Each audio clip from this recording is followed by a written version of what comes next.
네, 말씀 보시겠습니다.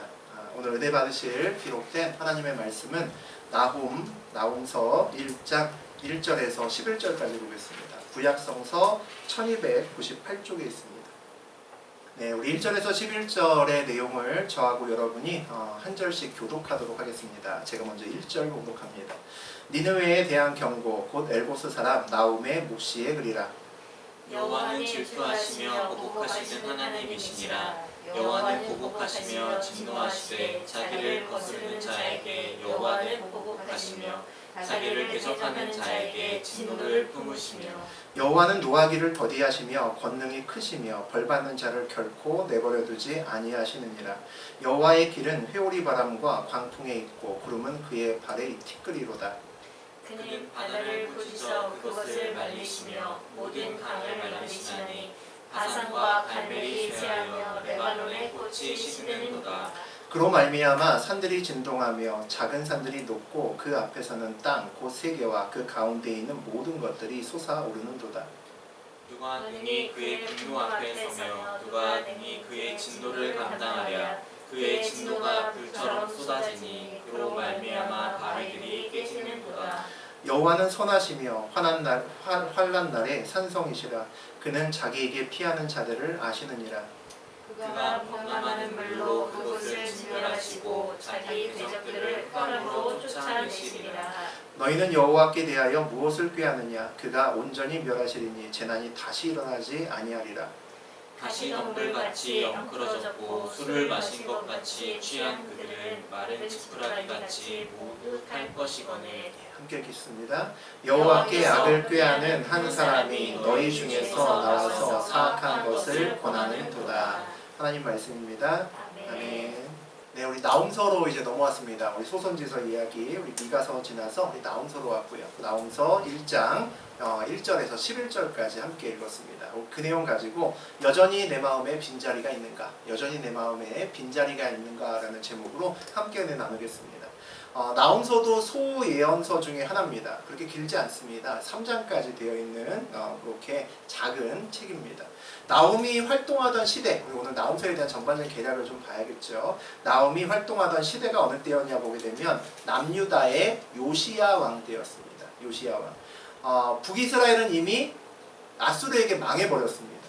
두 나라로 북쪽에는 북이스라엘, 남쪽에는 남유다가 있었는데 북이스라엘은 이미 망해버렸습니다. 요시야는 유다의 16번째 왕인데 참 괜찮은 왕이었습니다. 하나님이 참 인정하고 야 이런 왕 없네 라고 평가받을 정도의 아주 선하고 믿음이 있던 왕이었습니다. 어떻게 보면 종교의 어떤 부흥기를 다시 한번 이끌었던 왕이죠. 우상을 파괴하고 성전을 보수했습니다. 성전을 보수하다 보니까 그 안에서 율법서가 나왔습니다. 그러니까 그 율법서의 내용대로 삶을 살아야 된다 이렇게 선포하고 온 백성들을 율법서를 공부하게끔 그렇게 가르쳤던 왕입니다. 어찌 보면 우리 그 머지않은 때에 그 루터의 종교개혁이 일어났던 것처럼 고대의 종교개혁을 한번 했던 사람이 이 요시야 왕이라고 보시면 됩니다. 그런 시대에 활동했던 선지자가 오늘 책의 주인공인 나훔이라는 사람입니다. 이 나훔 시대에 주변의 어떤 나라들을 보면 굉장히 큰 변화가 있었습니다. 영원히 망하지 않고 야 이 나라는 영원히 강대국으로 있을 것 같다. 예를 들어서 오늘날에는 미국 이런 나라가 되겠죠. 중국 이런 나라는 영원히 망하지 않고 영원히 강대국으로 있을 것 같은 그런 애굽이 망합니다. 놀라운 일이죠.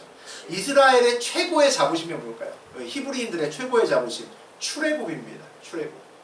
세상의 중심이라 불리고 태양의 아들의 나라, 태양의 나라죠. 그 나라인 애굽의 왕의 지배를 받고 있던 노예 신분에 있었는데 하나님께서 오셔서 태양의 신의 아들인 바로를 때리시고 그리고 그 아래 갇혀 있었던 이스라엘 백성들을 출애굽시키셨죠. 해방시키셨습니다. 그래서 그곳에 대한 자부심이 정말 놀라운 민족입니다. 그리고 약속의 땅 가나안으로 옮기셔서 그렇게 살게 하셨죠. 그런데 그 엄청난 나라 애굽이 하나님만 때려잡았던 것이 아니었습니다. 놀라운 일이죠. 아수르라는 나라가 애굽을 또 때려잡은 또 다른 나라가 되었습니다. 도대체 이 아수르는 어디까지 더 클 것인가? 얼마만큼 더 강성할 것인가? 모든 사람들의 그런 질투의 눈을 받고 있는 곳이 이 아수르입니다. 그만큼 강해지고 있다는 거죠. 아무도 고개를 들어서 감히 아수르를 쳐다볼 수 없는 그러한 때에 활동했던 사람이 나옴입니다. 아수르는 아주 잔인하고 폭력적이었습니다. 완전 아나무인이죠. 갑 오브 갑입니다. 갑 중에 갑이죠. 주변의 모든 사람 함부로 쳐다보지도 못하게 했고, 야, 너 돈 갖고 와, 뭐 갖고 와, 뭐 이렇게 셔틀을 시켰습니다. 그러니까 주변 나라들마다 빵도 갖다 주고 우유도 갖다 주고 이러면서 주변에서 살아갔던 그런 시대였습니다. 이런 시대에 하나님의 말씀이 나움에게 임했습니다. 그리고 그 사명을 감당해야 했던 사람이 또 나움이라는 사람이었죠. 우리 1절 같이 읽어보겠습니다. 니느웨에 대한 경고 곧 엘보스 사람 나움의 묵시에 이르라. 나움서의 내용을 한마디로 정의하면 니느웨에 대한 경고입니다. 그 내용으로 꽉 채워져 있습니다. 감히 이 당시에 니느웨는 우리 아수르의 수도입니다. 감히 아수르에게 누가 쓴소리를 할까요? 쓴소리하면 바로 그날로 죽는 날이죠. 아무도 쓴소리를 할 수 없을 때 나움이라는 사람의 선지자가 나와서 니느웨에 대해서 그 가장 잘 살고 강대한 아수르의 수도에 대해서 쓴소리로 가득 채운 책이 이 나움이라는 책입니다. 나움의 삶도 참 쉽지 않았겠구나라는 생각이 들죠. 니느웨 하면은 우리 생각나는 사람 하나 더 있죠. 네. 요나. 우리 소선지도 나올 때 제일 처음쯤에 나왔던 것 같습니다. 요나 선지자가 생각이 나죠. 지금부터 이 나움이 활동했던 때부터 한 100년 정도 전입니다. 그때 북이스라엘이 멸망했던 그 근처에 그 즈음에 하나님의 말씀이 요나에게 임했죠. 니느웨에 가서 민족의 원수지만 니느웨에게 가서 회개하라. 그렇지 않으면 40일 후에 멸망할 거야. 이 이야기를 전해라 라고 그렇게 말했습니다. 요나는 4차원이죠. 쉽지 않은 사람입니다. 하나님 말을 듣자마자 도망가야겠다 라고 생각이 들어서 다시스로 먹튀하려고 튀었습니다. 그러다가 고대의 아쿠아월드를 체험하죠. 물고기 뱃속을 체험합니다. 쉽지 않은 체험을 하고 죽었다가 다시 살아날 정도로 어려운 일을 당합니다. 어쩔 수 없이 니느웨로 갔죠. 니느웨로 갔는데 가긴 갔는데 순종은 했는데 야 이걸 참 순종이라고 해야 될지 모르는 그런 순종을 했습니다. 정말 대충 전합니다. 3일을 정말 열심히 돌아야 겨우 전할 수 있을 만큼의 큰 성읍이었는데 한나절만 대충 전하고 옵니다. 그런데 그 대충 전한 요나의 선포에 그 왕부터 니느웨의 왕부터 회개하기 시작합니다. 그 결과 온 민족이 다 하나님 앞에 엎드려지고 멸망하지 않게 됩니다. 재앙을 넘기죠. 그로부터 100년이 흘렀습니다. 100년의 시간이 흐른 후에 하나님의 은혜는 잊혀졌고 주변 나라들을 학대하고 침략하는 악의 나라의 대명사로 바뀐 것이 이 니느웨 또는 아수르라고 보시면 됩니다. 나움의 묵시의 글이라고 되어 있습니다. 우리 묵시, 우리 한번에 앞쪽에서 한번 이야기 드렸는데 감추어진 덮개가 벗겨지는 것을 우리가 묵시라고 불렀습니다. 우리의 삶에서 저하고 여러분의 삶에서 기도하다가 하나님께 말씀을 받으면 우리 나름대로 묵시의 말씀을 받은 겁니다. 하나님께서는 늘 상황 앞에서 우리에게 말씀을 주십니다. 우리에게 주어진 말씀이 일종의 묵시 같다는 거죠. 처음에 주어진 말씀을 보면 모호합니다. 이게 뭐지? 어떻게 하라고 이런 말씀을 주시지? 라는 생각이 듭니다. 그런데 그 말씀을 붙들고 기도하다 보면 말씀이 풀어지기 시작합니다. 네. 처음에 우리가 붙든 말씀은 내 현실과는 좀 동떨어진 영적인 말씀이 주어집니다. 그런데 그 말씀을 붙들고 우리가 기도할 때 감추어졌던 것들이 덮개가 조금씩 열리면서 드러나기 시작합니다. 말씀이 드러난다는 것은 말씀이 내 삶에서 나의 상황을 터치하고 있다는 겁니다. 말씀이 내 상황을 바꾸고 이끌어간다는 거죠. 이게 말씀의 능력입니다. 우리에게 주어진 말씀은 그냥 말씀이 아닙니다. 그냥 동화책의 말도 아니고 우리가 즐겨 이야기라는 속담이나 격언도 아닙니다. 그냥 좋은 말씀에 지나지 않는 그런 말씀이 아니라는 거죠. 우리에게는 가려진 말씀이 들어옵니다. 가려진 말씀이 하나님 때에 드러나는 묵시의 말씀이 저하고 여러분에게 주어진다는 거죠. 이것이 말씀의 비밀입니다. 이것을 알아야 하나님께 응답을 구할 수 있고 응답받은 그 말씀을 가지고 간절하게 구할 수 있다는 거죠. 우리 2절 함께 읽어보겠습니다. 여호와는 질투하시며 보복하시는 하나님이시니라. 여호와는 보복하시며 진노하시되 자기를 거스르는 자에게 여호와는 보복하시며 자기를 대적하는 자에게 진노를 품으시며. 하나님의 속성에 대해서 말씀합니다. 질투하시며 보복하시는 하나님이라고 이야기를 하죠. 그 질투하시며 보복하시는 대상이 누굽니까? 자기를 거스르는 자, 하나님을 대적하는 자, 불순종하는 자에게 그렇게 하신다라고 이야기를 합니다. 이 질투라는 말은 누구 사이에서 쓰나요? 부부 사이에서 쓰고 사랑하는 남녀 사이에서 씁니다. 성서에서는, 특히 구약 성서에서는 하나님과 그의 백성 사이를 남편과 아내로 많이 이야기를 합니다. 물론 뭐 우리 신약에서도 그리스도와 우리 사이를 그렇게 이야기를 하죠.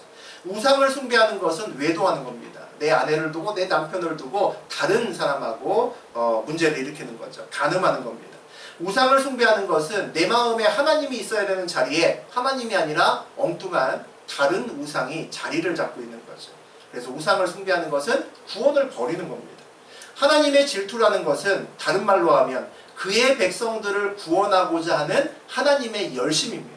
그 하나님의 열심 있는 마음을 질투라는 말로 표현을 하고 있다는 거죠. 아이들을 공부하게 하기 위해서 우리는 가끔 어른들은 화를 냅니다. 야, 그만 게임하고 공부 좀 해. 막 버럭화를 내죠. 아이들에 대한 부모의 사랑의 다른 마음의 표현일 수 있습니다. 그 마음의 표현과 같은 것이 질투하시는 하나님이라고 표현되어 있는 거죠. 또 여호와는 보복하시는 하나님이시니라라고 되어 있습니다. 보복하라는 말이 무려 3번이나 나오고 있죠.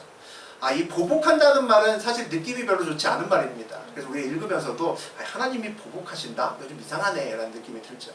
하나님과 우리의 사이의 가장 기본적인 관계는 계약 관계입니다. 하나님은 그들의 백성과 계약을 맺으셨습니다. 믿음의 조상 첫 번째가 아브라함이죠. 하나님은 아브라함에게 가서 계약을 맺으셨습니다. 그리고 그 계약을 그의 아들인 이삭과 또 그의 아들인 야곱과 계속해서 계약을 갱신하셨습니다. 유효 기간을 늘려오셨다는 거죠. 그리고 출애굽한 그들의 백성과도 시내산에서 다시 한번 율법을 통해서 또 다른 계약을 맺으십니다. 그 모든 하나님과 하나님 백성의 계약은 일방적인 계약입니다. 사실 전능하신 창조주에게 우리가 드릴 수 있는 게 뭐가 있을까요? 다 하나님 건데. 우리가 크게 헌금하거나 내가 뭘 팔아서 드리면 하나님의 가지고 계신 것에 몇 분의 몇이나 될까요? 의미 없다는 거죠. 우리가 정말 하나님께 드릴 수 있는 것은 마음입니다. 여러분이 마음을, 보이는 마음을 내가 하나님께 어떻게 드릴 수 있을까? 하나님이 내 마음을 어떻게 보실 수 있을까에 우리가 집중해야 되는 이유죠. 어찌 보면 성경은 우리와 하나님 간의 계약이 있고 그 계약이 신실하게 성취되고 있다라고 하는 것에 대한 하나님의 이야기로 가득 차 있는 겁니다. 그게 성경이죠. 우리 살면서 계약할 때가 있습니다. 뭐 사업을 할 때나 큰 물건을 사고 팔 때, 또 우리 여러 가지 보험 들 때도 우리 보험사와 우리 간에 계약을 합니다. 계약서는 생각보다 복잡합니다. 꽤 많은 장소로 되어 있는데 우리가 계약할 때 보통 계약서를 꼼꼼히 읽어보는 사람은 별로 없습니다. 계약할 때 잘 읽지도 않고 겁 없이 도장을 꾹꾹꾹 잘 찍죠. 가끔 뭐 TV의 드라마에서는 도장 한번 잘못 찍었다가 난리 나는 경우도 있습니다만 우리 보통은 계약서를 잘 보지 않고 계약을 하는 경우가 많습니다. 계약서를 다시 보지 않는다면 행복한 거죠. 다시 보지 않는다면 계약대로 잘 진행되고 있다는 겁니다. 우리가 계약서를 보통 다시 볼 때는 문제가 생겼을 때입니다. 내가 보험을 들었을 때 계약서를 볼 때는 사고가 생겼거나 무슨 문제가 생겼을 때 내가 보상을 어떻게 받지? 이럴 때 봅니다. 또는 둘 간의 어떤 사업을 할 때 계약서를 다시 볼 때는 그 사람과 나와 문제가 생겼을 때 봅니다. 계약대로 이행되지 않았을 때 일반적으로 보죠. 그때 계약서를 들여다보고 계약서에 명시된 대로 이제 내가 행동을 합니다. 어떤 조치를, 법적인 조치를 취하게 되죠. 하나님과 우리 사이에 계약을 했는데 늘 문제는 우리에게 있죠.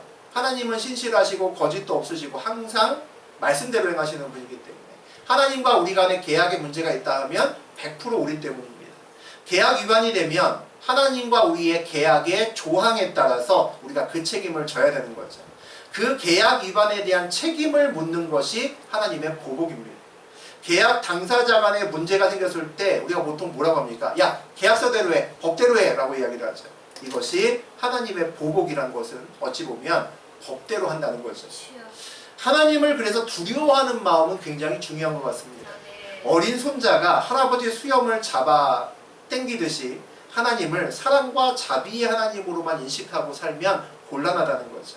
아이가 부모가 안 된다고 해서 대형마트에서 자기가 원하는 장난감 사려고 떼쓰고 울어퍼대는 그런 신앙인으로서 계속 살아가면 안 된다는 겁니다. 우리 하나님은 그런 하나님도 아니고 그것을 계속 받아주시는 하나님도 아니시라는 거죠. 하나님 뜻에 대적하고 거스르면 진노를 품으시기도 하고 때로 죗값을 물으시기도 하시는 것이 하나님이라는 겁니다. 우리 3절 같이 보겠습니다. 여호와는 노하기를 더디하시며 권능이 크시며 벌받을 자를 결코 내버려두지 아니하시니라. 여호와의 길은 회오리 바람과 광풍에 있고 구름은 그의 발에 티끌이로다. 하나님의 또 다른 속성에 대해서 얘기를 합니다. 쉽게 화를 내지 않고 참으시는 하나님이라고 말씀하시죠. 우리가 좋아하시는 하나님의 속성이죠. 벌을 받도록 그냥 내버려두지 않고 구제하려고 애를 쓰고 끝까지 이끌어주시는 하나님을 이야기를 합니다. 지금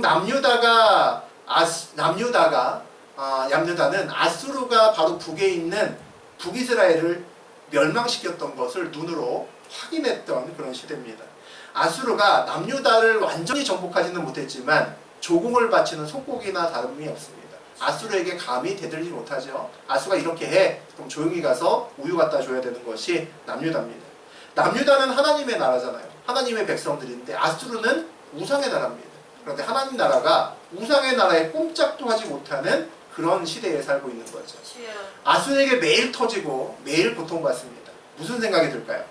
하나님이 아수르 너무 참아주시는 거 아니야? 막 이런 생각이 들겠죠. 아, 너무 참아주시는 거 아니야? 왜 우리에게만 그런 게 아니라 쟤네들도 저렇게 참아주시지? 라는 생각이 들겠죠. 또 하나는 혹시 정말로 혹시 이런 생각하면 안 되지만 아수르의 신이 좀 센가? 이런 생각이 들 수 있죠. 하나님도 애굽을 이겼지만 아수르도 애굽을 이겼는데 이제 아수르의 신과 하나님이 정상에서 한판 승부해야 되는 거 아니야? 라는 생각이 들 수도 있습니다.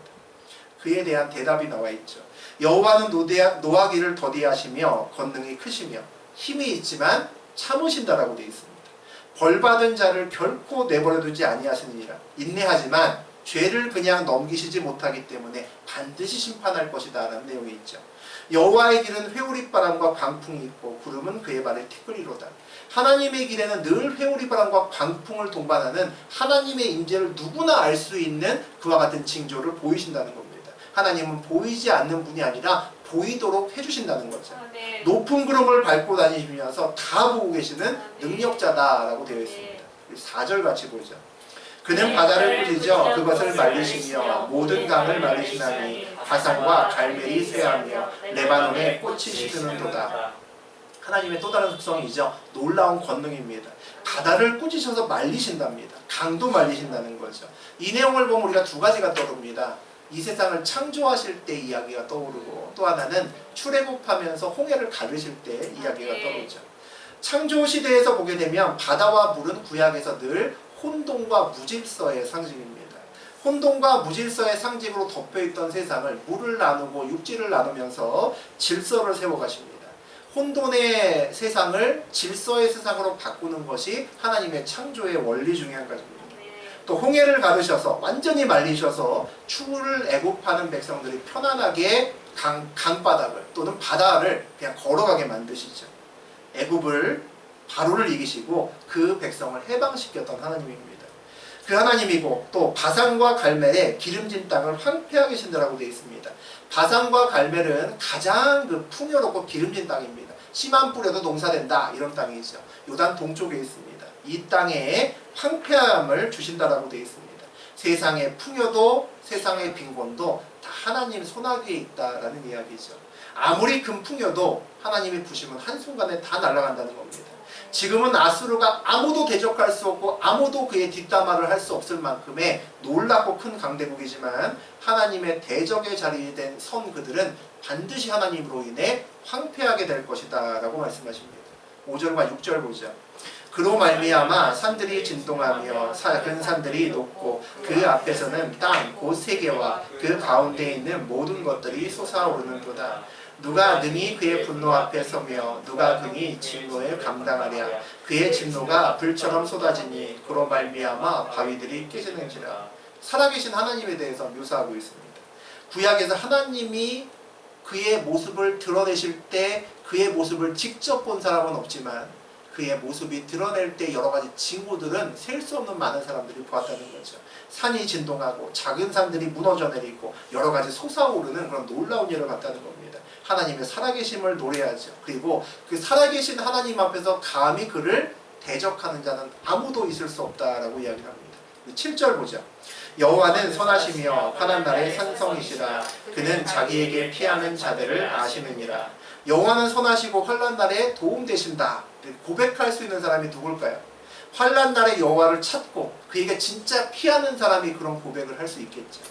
누가 여호와께 피할까요? 우리는 아무에게나 피하지 않습니다.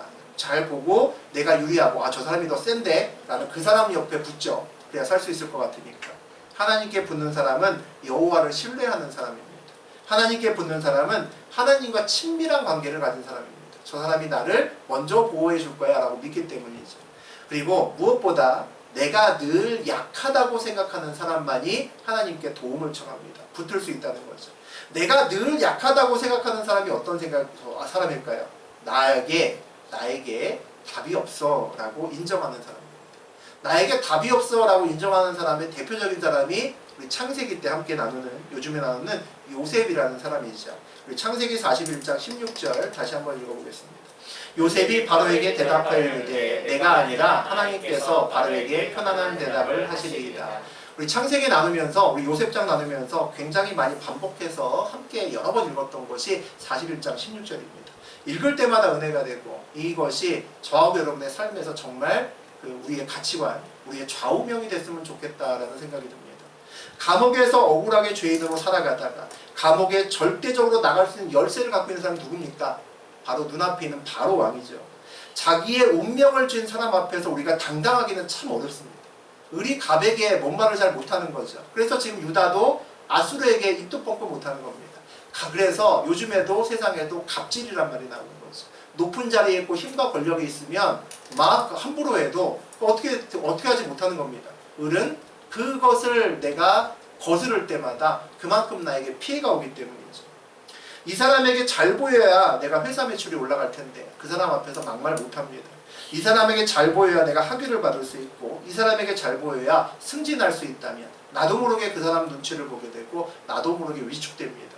그런데 요셉은 자기의 운명을 쥐고 있는 왕 앞에서 당당하고 여전히 하나님 눈치를 보고 있다는 걸 볼 수 있습니다.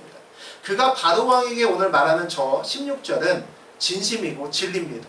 하나님께만 답이 있습니다 라는 내용과 그리고 그 답은 편안한 답, 선한 답입니다 라고 이야기하는 거죠. 어찌 보면 바로에게 지금 요셉은 구약시대의 복음을 전하고 있습니다. 믿음 없는 바로 입장에선 요셉은 참 특이한 죄수죠. 왕 앞에서 좀 당돌한 면도 보이고 자기한테 잘 보이려고 하지 않잖아요. 자기를 내세우지도 않고 자기가 믿는 신을 앞에 내세웁니다. 야 진짜 제 하나님 열심히 믿나 보네 라는 생각이 들 수 있다는 거죠. 바로에게 한 이 짧은 말, 이 16절의 이 짧은 말은 저는 요셉 인생의 좌우명이라고 생각합니다. 이 짧은 말이 그의 삶이 되기까지 그는 13년 동안 정말 말로 다할 수 없는 고난의 고난을 겪어야 됐습니다. 노예로 팔려오고 억울하게 감옥에 갇히고 믿었던 많은 사람들에게 계속 뒤통수 맞는 그런 삶을 살아갑니다. 자기의 형들에게 뒤통수 맞았고 그 다음에 보디발에게 충성을 다해야 되는데 또 한 번 뒤통수 맞고 출관원장에게 정말 극진하게 했는데 다시 한 번 뒤통수를 맞습니다. 다 배신당하죠.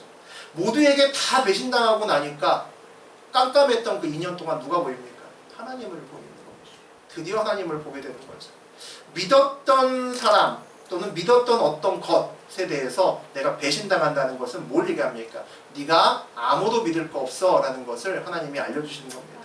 무엇보다 네 판단과 네 생각이 그렇게 옳은 게 아니야 라는 것을 하나님이 말씀해 주시는 거죠. 내가 아닌 하나님께 답이 있고 그 답은 진짜 선한 답이야 라는 것을 확신하는 사람만 아수르처럼 부하게 되어도 새벽을 깨울 수 있고 기도할 수 있습니다. 아수르처럼 힘이 있는 자리에 올라가도 늘 주님께 이거 맞습니까? 하고 먼저 물어볼 수 있다는 거죠. 8절과 9절 보겠습니다. 그가 범람하는 물로 그것을 진멸하시고 자기 대적들을 흑암으로 쫓아내시리라. 너희는 여호와께 대하여 무엇을 꾀하느냐? 그가 온전히 멸하시리니 재난이 다시 일어나지 아니하리라. 아수르에게 지금 하늘 높은 줄 모르고 가장 꼭대기에 있는 그 아수르에게 큰 심판이 있을 것이다 라고 감히 나훔이 당당하게 저렇게 외칩니다. 물의 심판이 있을 거라고 돼 있죠.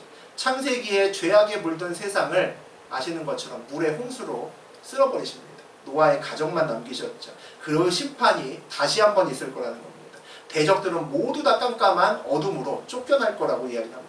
그리고 뭐라고 물어보냐면 너희는 여호와께 대하여 무엇을 꾀하느냐라고 그럽니다.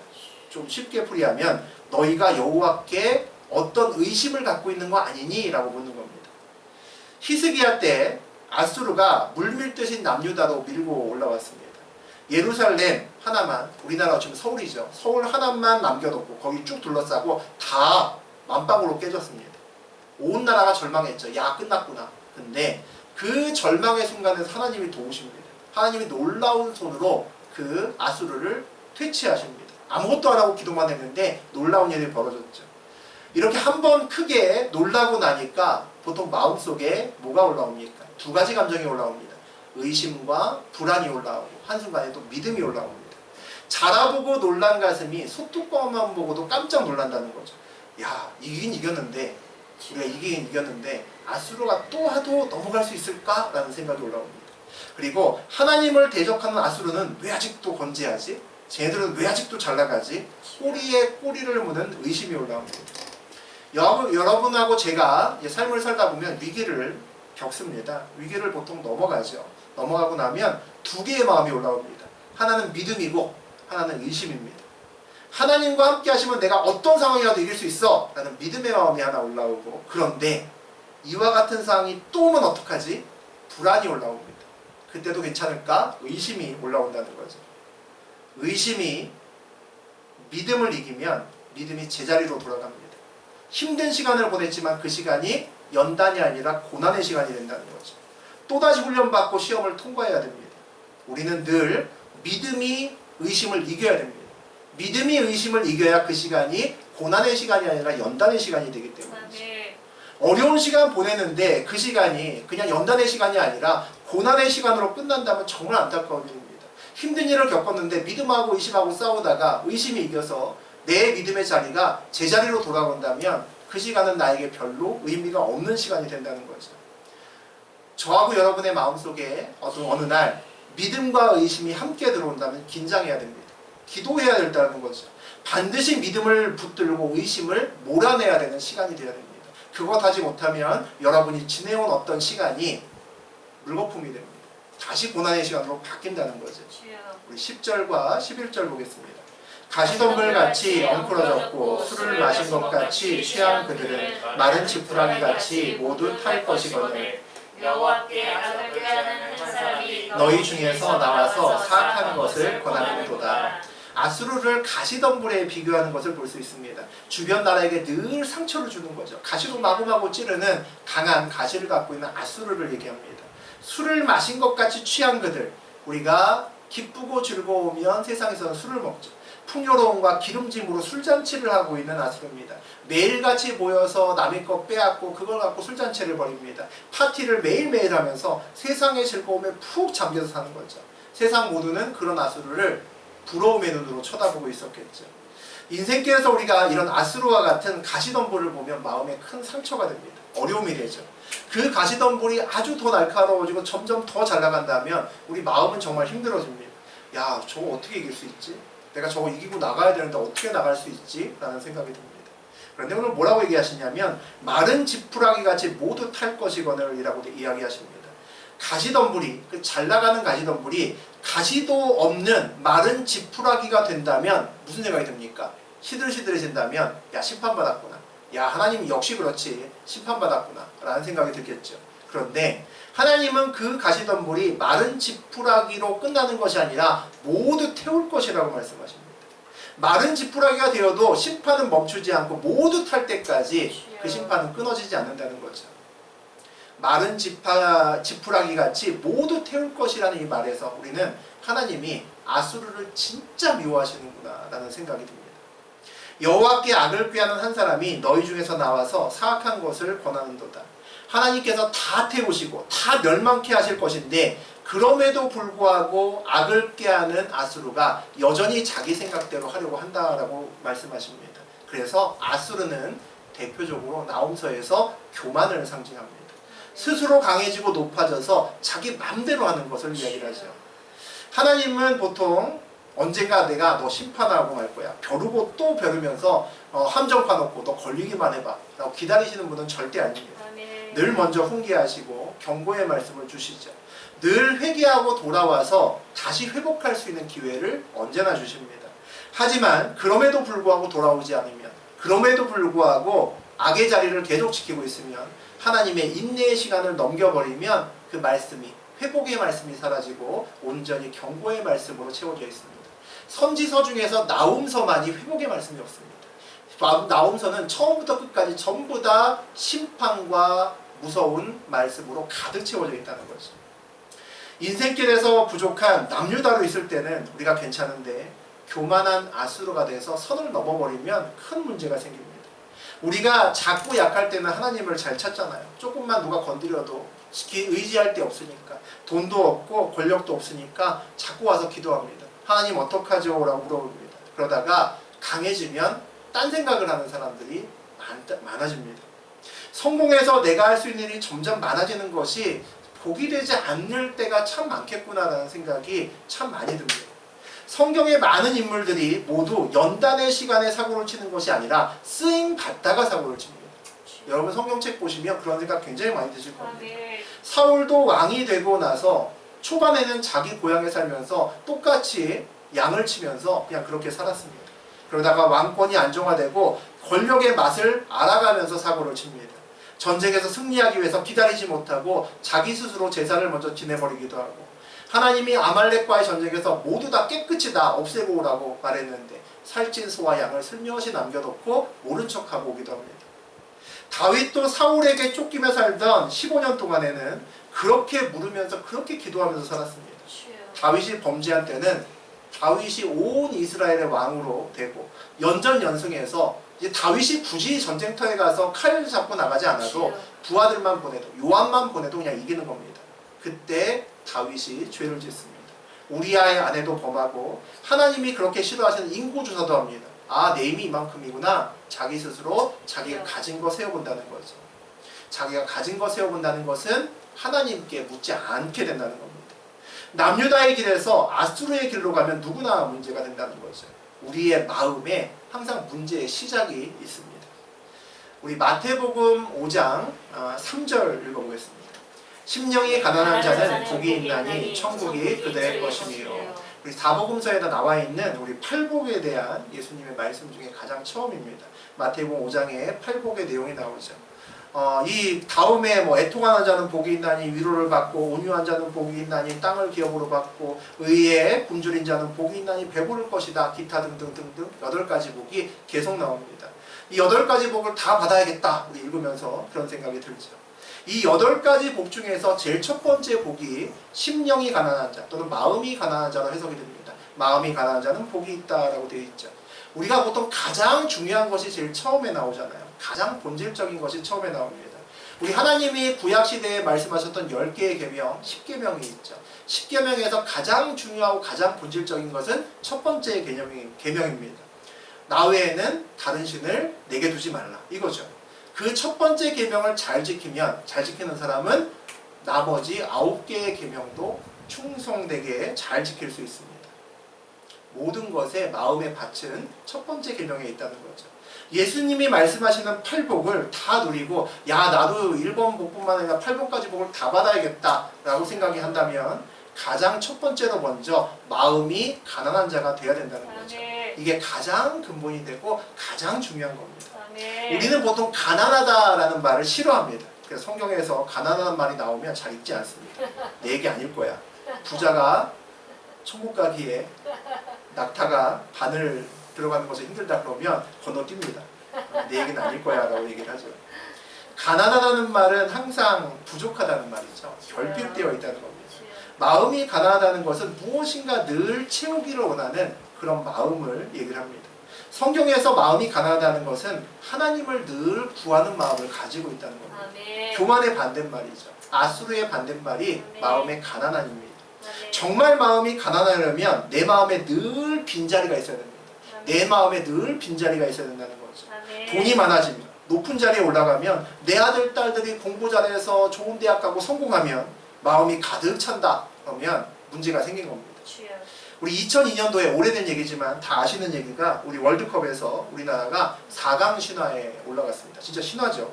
그때 전 국민의 영웅은 이수신 장군이 아니라 히딩크 감독이었습니다. 다 아시죠? 히딩크 감독의 아주 유명한 말이 있습니다. 나는 아직도 배고프다. 그 말을 아직도 기억하시는 분 많을 겁니다. 이게 여러 가지 마케팅과 광고나 다양한 데서 쓰였습니다. 난생 처음으로 16강 그때 처음 간 겁니다. 그 다음에도 온 국민이 16강 들어간 다음에 야 목표 달성했네. 난생 처음이야. 어우 너무 좋다. 박수 쳤던 때입니다. 근데 히딩크가 나와서 기자회견하면서 뭐라 그랬냐면 난 여전히 배고프다. 이렇게 멋진 말을 또 합니다. 결국 아무도 예상하지 못했는데 우리나라가 4강 갈지 누가 알았겠습니까? 괜히 4강 가서 요즘엔 16강 가도 욕을 먹죠. 어쨌든 4강까지 올라갔습니다. 전 국민이 열광했죠. 그때 온 동대만의 사람들 전부 다 붉은 악마 티셔츠 빨간 거 입고 머리에다가 다 뿔 하나씩 달고 평상시에도 돌아다녔던 것 같습니다. 사실 엄밀하게 얘기하면 돌아가서 우리가 솔직하게 얘기하면 우리나라 실력은 4강하고는 거리가 멀었습니다. 사실 16강도 쉽지 않았던 거죠. 4강을 만들어낸 원동력은 게임에 임하는 선수들의 자세였습니다. 선수들이 그 실력의 차이를 메꾸기 위해서 잘하는 애가 한 발 뛸 때 우리나라 선수들은 2발을 뛰었습니다. 그래서 그동안 열심히 체력 훈련하고 더 많이 뛰어다녔죠. 그런데 그보다 더 중요한 마음의 자세가 하나 보입니다. 그때 대표팀 모두의 마음은 가난한 상태였다는 거죠.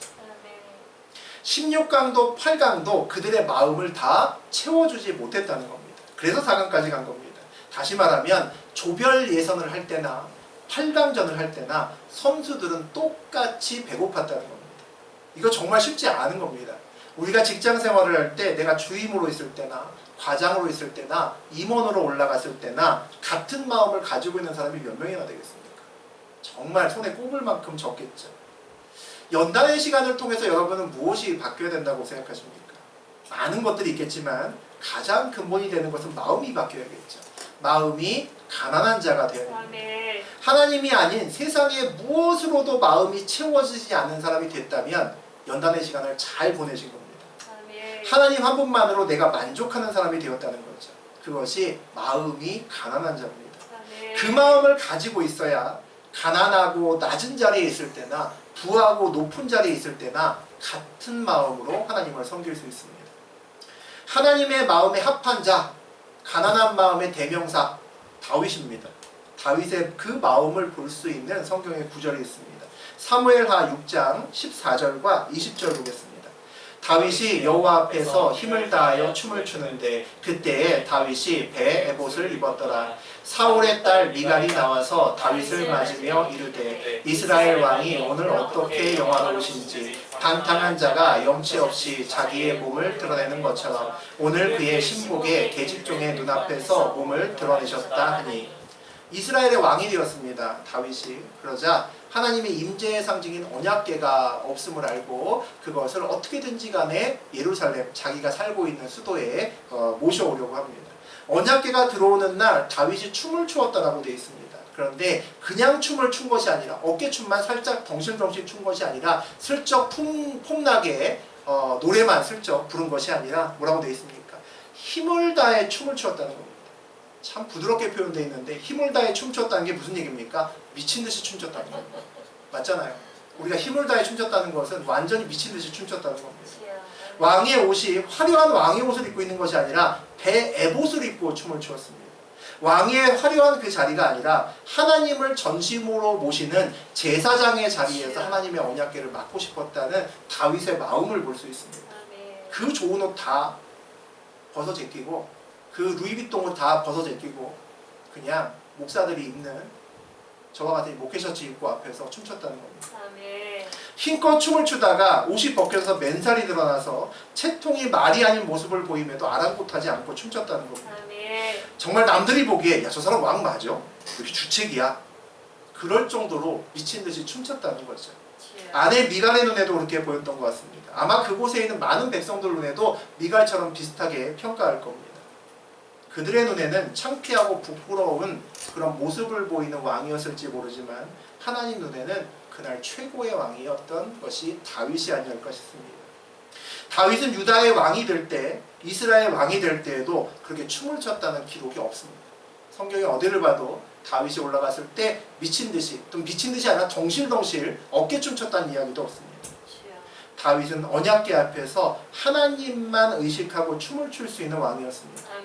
다윗은 목동 시절 하나님과 깊이 만났을 겁니다. 그러니까 골리앗 앞에서 목숨 걸고 나갈 수 있었겠죠.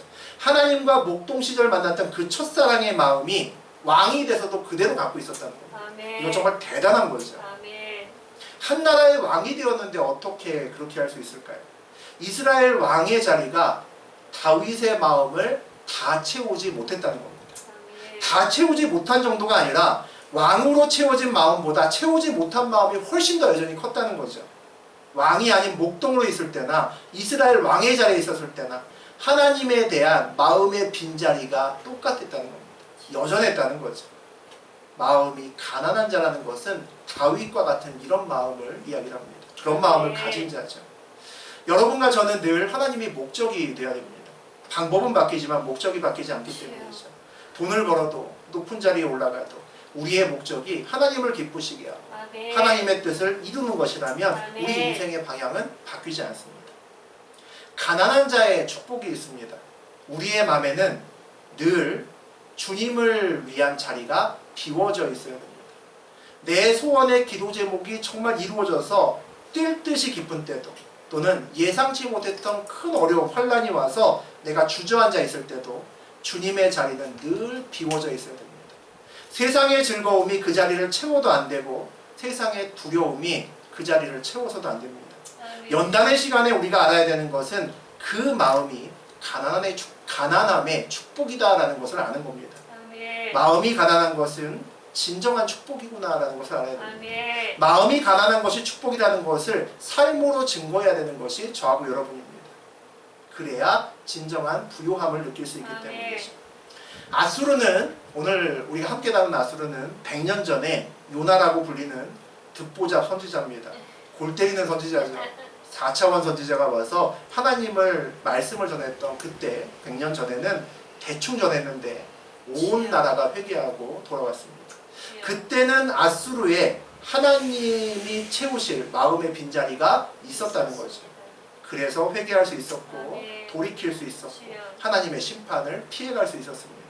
그런데 아마 그 이후에 100년이라는 시간 동안이 그 빈자리에 돈으로 채우고 자리로 채우고 성공으로 채우기에 아마 충분한 시간이었나 그런 생각이 듭니다. 이제는 더 이상 하나님의 자리가 남아있지 않은 그런 아수르를 우리가 봅니다. 100년 전에는 아수르가 가난한 마음을 가지고 있었는데 이제는 하나님 없이도 가득 차버린 그 마음을 우리가 봅니다. 저하고 여러분의 마음에 여전히가 빈자리가 있는지 여전히 내 마음에 빈자리가 있는지 물어보셔야 됩니다. 때마다 물어보시고 늘 보셔야 됩니다. 내 마음의 아수르를 여러분이 이기셔야 됩니다. 성공하면 돈으로 권력으로 내 마음을 가득 채울 수 있다는 그 마음을 버리실 수 있어야 된다는 거죠.